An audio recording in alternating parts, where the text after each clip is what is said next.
বুড়িমারি থেকে ঢাকা রুটে সরাসরি আন্তনগর ট্রেন বুড়িমারি এক্সপ্রেস চালুর দাবিতে লালমনিরহাটের পাটগ্রাম ও বুড়িমারি স্টেশনে দ্বিতীয় দিনের মতো রেলপথ ও সড়ক অবরোধ করা হয়েছে।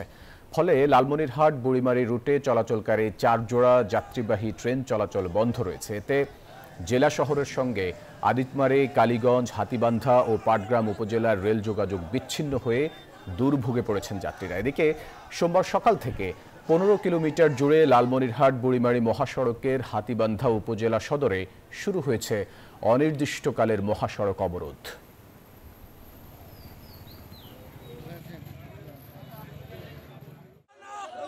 আমাদের দাবি মানতে হবে বুড়িমারি এক্সপ্রেস দিতে হবে। আমাদের কাঙ্ক্ষিত ট্রেনটি আগামী 24 ঘন্টার মধ্যে বাস্তবায়ন করতে ব্যর্থ হয় তাহলে আমরা এই অবরোধ থেকে আরো কঠিন কর্মসূচি গ্রহণ করব।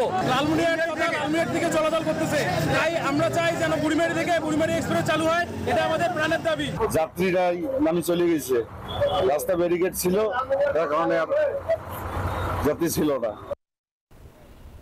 দর্শকের বিষয় বিস্তারিত জানাতে লালমনিরহাট থেকে যুক্ত হচ্ছেন সহকর্মী রবিউল হাসান। রবিউল, সড়ক ও রেলপথ অবরোধের কারণে ভোগান্তিতে পড়েছেন এই অঞ্চলের মানুষ, এই ব্যাপারে সংশ্লিষ্টরা কি বলছেন?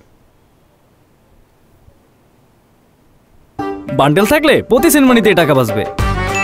বিকাশ সেনমানি বান্ডেল কিনে জিতুন প্রতি লেনদেনে। ধন্যবাদ ফয়সাল। আপনি যেমনটি জানেন যে গত 21শে এপ্রিল থেকে কিন্তু রেলপথ অবরোধ রয়েছে এবং 7 দিন পর তারা বলেছে যে বুড়িমারি এক্সপ্রেস ট্রেনটি যদি বুড়িমারি থেকে সরাসরি ঢাকা চালু হয়, এটির দাবিতে কিন্তু সড়ক রেলপথ অবরোধ থাকার পর কিন্তু গত 2 দিন থেকে কিন্তু সড়ক পথ অনির্দিষ্টকালের জন্য অবরোধ করে দিয়েছেন আন্দোলনকারীরা। ইতিমধ্যে কিন্তু রেল কর্তৃপক্ষে বারবার বলার সত্ত্বেও তারা কিন্তু বলছে ইঞ্জিন নেই, বগি নেই এবং ওয়াশ নেই বুড়িমারি এক্সপ্রেস।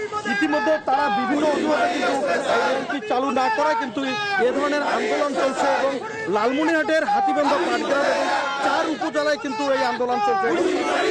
আজকে সকাল থেকে কিন্তু পাটগ্রাম, হাতীবান্ধার মানুষ রাস্তায় বসে কিন্তু অবরোধ করছে এবং পাশাপাশি ইতিমধ্যে কিন্তু প্রায় 20 কিলোমিটার জায়গায় কিন্তু যানজট সৃষ্টি হয়েছে। কথা বলতে চাই বুড়িমারি এক্সপ্রেস ট্রেন বাস্তবায়ন কমিটির আহ্বায়ক এবি সিদ্দিক, আপনার সাথে কথা বলতে চাই। কেন আন্দোলন করছেন, কি অবস্থা? ধন্যবাদ প্রিয় সাংবাদিক ভাইরা। আমরা আজকে আন্দোলন করতেছি বিগত দিনের ন্যায়। আমরা গত 21 এপ্রিল আন্দোলন শুরু করেছিলাম রেলপথ অবরোধের মাধ্যমে। আমরা আলটিমেটাম দিয়েছিলাম 7 দিনের মধ্যে যদি আমাদের দাবি আদায় না হয়, আমাদের কাঙ্ক্ষিত ট্রেনটি বুড়িমারি এক্সপ্রেস ট্রেনটি যদি বাস্তবায়িত না হয়, তাহলে আমরা পুনরায় সড়ক অবরোধ অনির্দিষ্টকালের জন্য করব। আজকের এই সড়ক অনির্দিষ্টকালের অবরোধ থেকে আমি রেল কর্মকর্তাদের জানান দিতে চাই, আগামী 48 ঘন্টার মধ্যে যদি আপনারা আমাদের রেল বুড়িমারি এক্সপ্রেস ট্রেনটি বাস্তবায়ন না করেন, তাহলে আমরা কঠিন থেকে কঠিন কর্মসূচি ঘোষণা দিব। ধন্যবাদ আপনাকে। আমরা শুনছিলাম বুড়িমারি এক্সপ্রেস ট্রেনটি কিন্তু বাস্তবায়নের আহ্বায়কের সাথে কথা বললাম। ইতিমধ্যে কিন্তু বুড়িমারি স্থল বন্দরে কিন্তু যে আমদানি রপ্তানি চালু হলে কিন্তু ট্রাক না চলায় কিন্তু অচল অবস্থায় পড়ে গেছে 2 দিন ধরে। এই ছিল আমার কাছে সর্বশেষ। ফিরে যাচ্ছি স্টুডিওতে। রবিউল, আপনাকে ধন্যবাদ আমাদের সাথে যুক্ত হবার জন্য।